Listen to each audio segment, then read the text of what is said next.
Kali ini kita akan membahas tentang jaringan epidermis atau yang biasa disebut dengan jaringan pelindung. Kemudian selanjutnya kita juga akan membahas tentang jaringan parenkim atau bisa juga disebut dengan jaringan dasar. Sekarang kita awali dengan jaringan epidermis terlebih dahulu.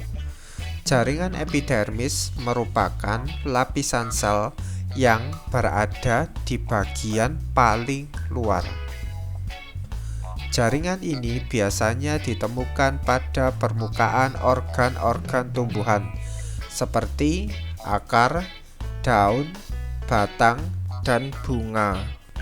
Sesuai dengan namanya, jaringan epidermis ini berfungsi untuk melindungi bagian dalam tumbuhan dari faktor luar.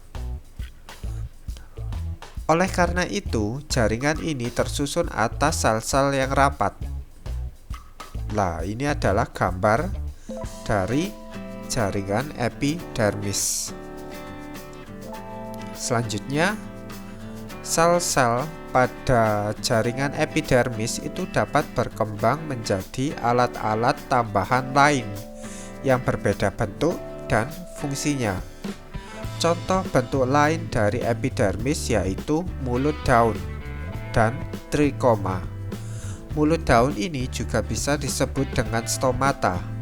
Stomata adalah tempat pertukaran gas antara jaringan dan lingkungan.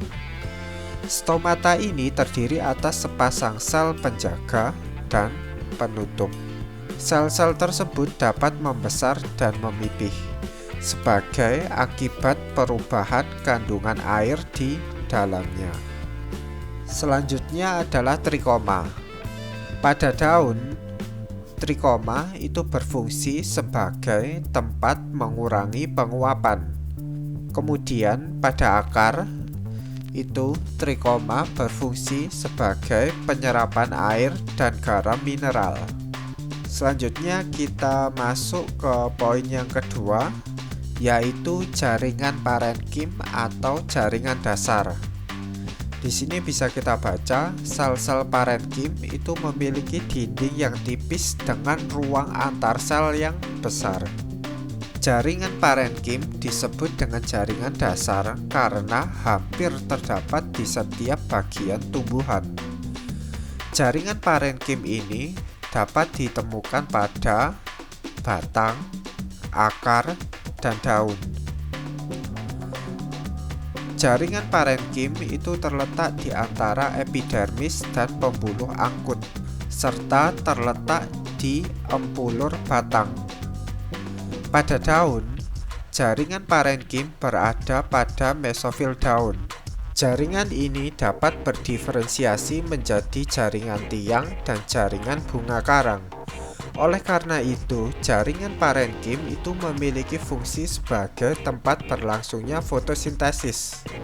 Selain itu, jaringan parenkim itu juga berfungsi sebagai tempat penyimpanan makanan cadangan pada buah dan biji. Pada video selanjutnya, saya akan membahas tentang jaringan penyokong yang terdiri dari jaringan kolenkim dan sklerenkim. Anda bisa klik videonya di sebelah kiri video ini.